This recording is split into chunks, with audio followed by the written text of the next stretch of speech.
નમસ્કાર, આપ જોઈ રહ્યા છો લખત ન્યૂઝ અપડેટ ચેનલ। તમામ સમાચાર અને અપડેટ મેળવવા માટે ચેનલને સબસ્ક્રાઇબ કરો અને બેલ આઇકન પર ક્લિક કરો જેથી તમામ સમાચાર અને અપડેટ તમને મળી રહે।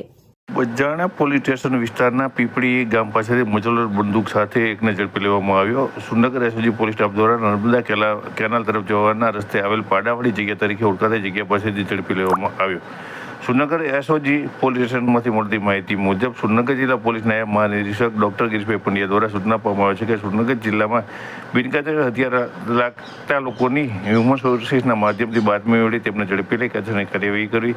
અને સુરનગર એસઓજી પોલીસ સ્ટાફના PI BH Singh Rakhiya, PSI એને રાયમા, પીએસઆઈ RJ ગોયલ, અનિરુદ્ધસિંહ મહિપતસિંહ ઝાલા, અરવિંદસિંહ દિલુપા ઝાલા, અનિરુદ્ધસિંહ ભરતસિંહ સહિતનો સ્ટાફ પાટડી પોલીસ સ્ટેશન વિસ્તારમાં પેટ્રોલિંગ કરી રહ્યો ત્યારે અરવિંદસિંહ ઝાલાને ખાનગી રાહે ચોક્કસ બાતમી મળી હતી કે પીપળી ગામનો અબ્બાસ ખાન ઈસબ ખાન મલિક પીપળી ગામ પાસે આવેલ પાડાવાડી ઝાડ પાસે નર્મદાની કેનાલ ઉપર હાથ બનાવની દેશી મજલો બંદૂક સાથે ઊભો છે। આથી તુરંત રેડ કરતા તેને ઝડપી લેવામાં આવ્યો હતો। તેની પાસે હથિયાર પરવાના અંતર્ગત માહિતી માંગતા તે બતાવી નહીં શકતા તેને ઝડપી પાડવામાં આવ્યો હતો।